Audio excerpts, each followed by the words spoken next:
स्वाति मालीवाल हमारे साथ जुड़ी हुई हैं, दिल्ली महिला आयोग की अध्यक्ष हैं। स्वाति जी, जब इस तरह की खबरें आती हैं तो दहशत आपको भी होती होगी, मुझे भी, या जो जितनी बच्चियां हैं या जितनी भी महिलाएं इस खबर को देख रही हैं, इस खबर के बारे में शुरुआती आपके पास जो भी इंफॉर्मेशन एक बार वो प्लीज साझा कीजिएगा। जी, हमें बताया गया है कि एक 17 साल की लड़की के ऊपर 2 बाइक पे सवार लड़के आए और उन्होंने एसिड फेंका और लड़की अभी एडमिट है। और दिल्ली महिला आयोग दिल्ली पुलिस को नोटिस इशू कर रहा है क्योंकि हम इन लोगों को तुरंत अरेस्ट करवाना चाहते हैं और चाहते हैं कि सख्त से सख्त सजा हो।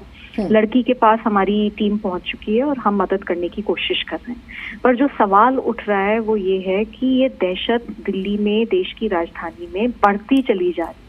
और इसका सबसे बड़ा कारण ये है कि लोगों को डर नहीं लगता क्योंकि हमारा जो सिस्टम है वो पूरी तरीके से रेपिस्ट या क्रिमिनल्स को सपोर्ट करते हुए दिख रहा है और उनके अगेंस्ट कुछ नहीं कर पा रहा। हमने दिल्ली महिला आयोग ने पिछले कई सालों में कई बार रिकमेंडेशंस दी हैं कि रिटेल सेल ऑफ एसिड पूरी तरीके से देश में बैन हो जाना चाहिए। कोई जरूरत नहीं है कि दुकानों में एसिड बेचा जाए, लेकिन फिर भी बिक रहा है। आज की स्थिति ये है कि सब्जियां खरीदना जितना आसान है उतना ही एसिड खरीदना आसान है और देश की राजधानी में भी उतना ही आसान है। स्वाति जी, फिर ये आपने बड़ी अच्छी बात कही है और एक्चुअली बहुत गंभीर बात भी है। अब देखिए, एज पर एनसीआरबी डाटा आप की भी नजर पड़ी होगी, रेप कैपिटल की तो बार बार बात होती ही है।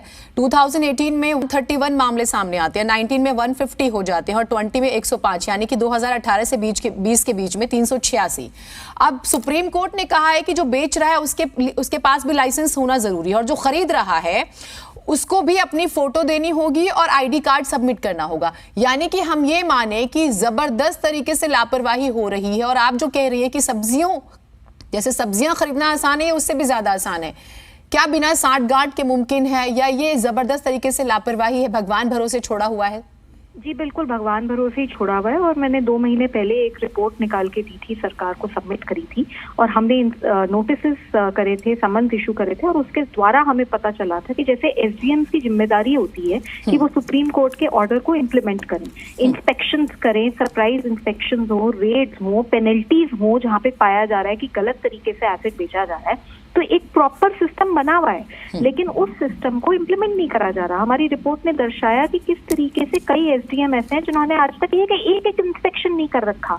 तो एक बहुत बड़ी लापरवाही तो है ही है। साथ ही साथ मुझे लगता है कि रिटेल सेल ऑफ एसिड को पूरी तरीके से बैन करने की जरूरत है।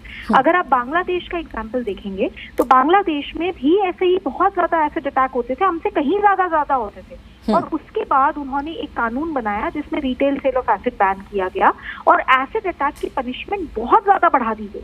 उसकी वजह से, उसके चलते हुए कानून को अच्छी तरीके से सरकारों ने इम्प्लीमेंट कराया।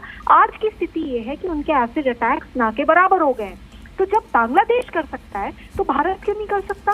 क्यों हमारी सरकारें सो रही हैं? क्यों retail sale of acid ban नहीं होता? लड़की 17 साल की है, उसके चेहरे पे एसिड फेंक दिया गया और एक एसिड अटैक एक नॉर्मल अटैक की तरह नहीं होता।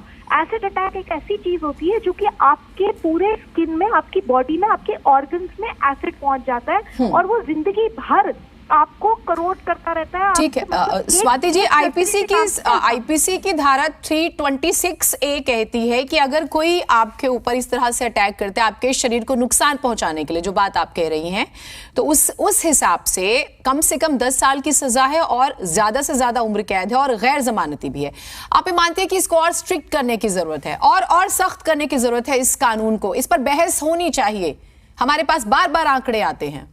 जी, मैं बिल्कुल मानती हूँ कि कानून को भी और स्ट्रिक्ट करने की जरूरत है, बट उससे भी ज्यादा जरूरी है कि कानून का इम्प्लीमेंटेशन हो। कितने एसिड अटैकर्स को सजाएं हुई हैं? अगर आप वो डेटा निकाल के देखेंगे तो हार्डली एनी केस, मैं कितनी एसिड अटैक सर्वाइवर्स को जानती हूँ जिनके केसेस में आज तक सजा नहीं हुई। एक कोर्ट, फिर दूसरा कोर्ट, फिर तीसरा कोर्ट, अभी तक सजाएं नहीं हुई है। तो ऐसे बहुत सारे केसेस हैं। मुझे ऐसा लगता है कि हमें 2-3 लेवल्स पे काम करने की जरूरत है। सबसे पहले तो रिटेल सेल ऑफ एसिड पूरी तरीके से देश से बैन हो जाना चाहिए। एसिड की कहाँ जरूरत होती है? एसिड की कुछ इंडस्ट्रीज में जरूरत होती है, कोई स्मॉल एंड मीडियम एंटरप्राइजेस में जरूरत होती है, ये फैक्ट है। तो ऐसी जगहों को लाइसेंस लेके यूज करना चाहिए। Retail sale of acid ban होना चाहिए। कानून में पनिशमेंट और स्ट्रॉन्ग करने की जरूरत है। स्पेशल पब्लिक प्रोसिक्यूटर्स अपॉइंट होने चाहिए इस तरीके के केसेस को हैंडल करने के लिए। एंड ये बिल्कुल फास्ट ट्रैक तरीके से चलना चाहिए। ये नहीं कि मतलब चले जा रहे केस पे केस। अब ये वाली लड़की का केस भी अगर कोई इसको लास्ट तक मॉनिटर करेगा और मॉनिटर नहीं करेगा तो मतलब बड़ा क्लियर है कि कुछ खास होने वाला नहीं है।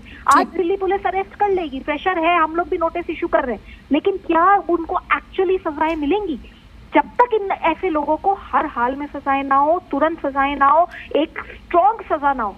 आपने सजा का जिक्र किया, ठीक, मैं एक और नंबर रख देती हूँ। जैसे मैंने 2018 से 20 के बीच में 386 मामलों का जिक्र किया, जिसमें से सिर्फ 62 ऐसे हैं जो दोषी करार दिए गए जिन्हें सजा हुई है। तो रेशियो हम देख पा रहे हैं।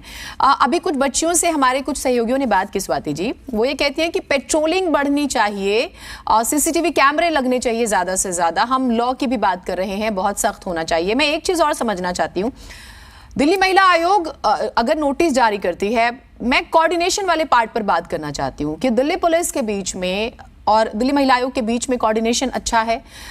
मैं जरूर चाहूंगी इस पर आप स्ट्रांगली अपना पॉइंट रखें, क्योंकि कोऑर्डिनेशन की समस्या कई बार आई है। तो उस सूरत में आप एज अ सजेशन क्या रखना चाहती हैं ताकि हम ग्राउंड पर देखें कि एक सेफ इन्वायरमेंट मिले, पेट्रोलिंग बढ़े, लॉ सख्त हो, और ये जो 386 में से सिर्फ 62 लोग सजा पा रहे हैं, ये नंबर बढ़े? जी, मैं पिछले 6 साल का आपको आंकड़ा दे सकती हूँ। 6 साल में दिल्ली महिला आयोग ने 1 लाख केसेस हैंडल करे।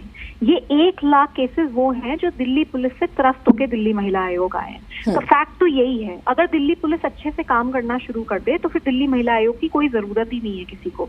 हमारे को तो तभी इन्वॉल्व करा जाता है जब पुलिस से लोग हार जाते हैं या पुलिस उनको ठीक से काम नहीं कर पा रही। तो एक तो ये बात। दूसरी बात, ये चीजें ठीक करी जा सकती हैं। आज हम निर्भया की 10th डेथ एनिवर्सरी के पास आ गए हैं और हम आज भी वही बातें कर रहे हैं जो हम 10 साल पहले बात कर रहे थे। अगर पुलिस की जवाबदेही ठीक करी जाए, पुलिस के संसाधन बढ़ाए जाएं, फोरेंसिक साइंस लैबोरेटरीज की जवाबदेही और संसाधन बढ़ाए जाएं और कोर्ट्स को इस तरीके से सुदृढ़ करा जाए कि अगर कानून में लिखा है कि 1 साल में सजा होगी तो 1 साल में ही सजा हो। अगर इस तरीके का हम सिस्टम बनाए कि हर हाल में सजाएं हो, तुरंत सजाएं हो, तब जाके लोगों में, देश में डर बैठेगा। नहीं तो कोई ऐसी जादू की छड़ी नहीं है कि लोगों का माइंडसेट बदला जाए। हम सिर्फ और सिर्फ एक सुदृढ़ सिस्टम से, एक स्ट्रॉन्ग सिस्टम से, जो कि ये दिखाए कि वो रेपिस्ट के साथ नहीं खड़ा है, वो निर्भयाओं के साथ खड़ा है, तभी कुछ बदलाव होगा। आपने बड़ी इंटरेस्टिंग बात की, क्योंकि आपने निर्भया का जिक्र किया तो मैं आपसे एक सवाल और लूंगी स्वाति जी, आपका समय बहुत कीमती है। दिल्ली गैंगरेप हुआ और प्रकाश सिंह कमेटी की रिपोर्ट आई जिसमें बहुत सख्त किया गया लॉ को, और फास्ट ट्रैक कोर्ट की भी बात हुई थी। क्योंकि आपने पुलिस रिफॉर्म का जिक्र किया, तो रिफॉर्म में भी कमी नजर नहीं आती क्या आपको? पेट्रोलिंग नहीं होती, पुलिस बहुत टेक्निकली साउंड नहीं है उस सूरत में भी, बिल्कुल, तो ये मैं जरूर समझना चाहूंगी। और कहा गया कि महिला थाने बढ़ाए जाएंगे।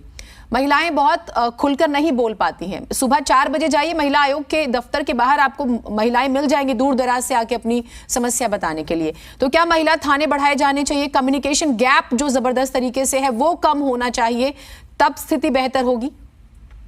जी, अगर हम सिर्फ और सिर्फ एक चीज पे भी काम कर लें कि दिल्ली पुलिस या देश की जितनी भी पुलिस है, इनको सुदृढ़ करने के लिए, इनको जवाबदेह करने के लिए अगर काम कर लेंगे ना, तो चीजें बिल्कुल सुधर जाएंगी।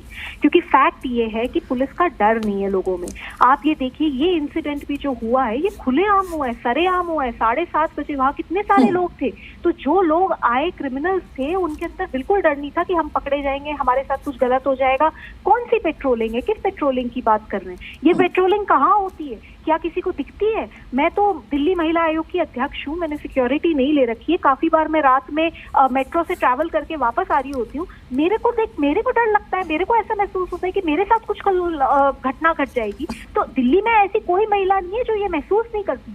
तो अगर पुलिस अपना काम ढंग से करने लग जाए, सीसीटीवी कैमरास बढ़ाए जाए, लास्ट माइल कनेक्टिविटी ठीक करी जाए, तब जाके दिल्ली में, देश की राजधानी में एक ऐसी चीज होगी कि हम rape capital of the world की तरह इनफेमस नहीं होंगे। लेकिन अगर हम ये नहीं करते और हम सिर्फ बातें करते हैं तो उसके ऊपर हम कुछ नहीं कर सकते। फैक्ट यही है कि आज देश की राजधानी में 6 रेप तो हर दिन होते ही होते हैं, और पुलिस कि अगर आप किसी भी थाने में चले जाइए, वो अपनी सैंक्शन स्ट्रेंथ से आधे पे काम कर रहे हैं, और जो आधे भी हैं उनमें से कितने लोग वीआईपी सिक्योरिटी कर रहे हैं, कितने लोग कुछ और काम कर रहे हैं, पुलिस की जवाबदेही जनता के प्रति तय नहीं।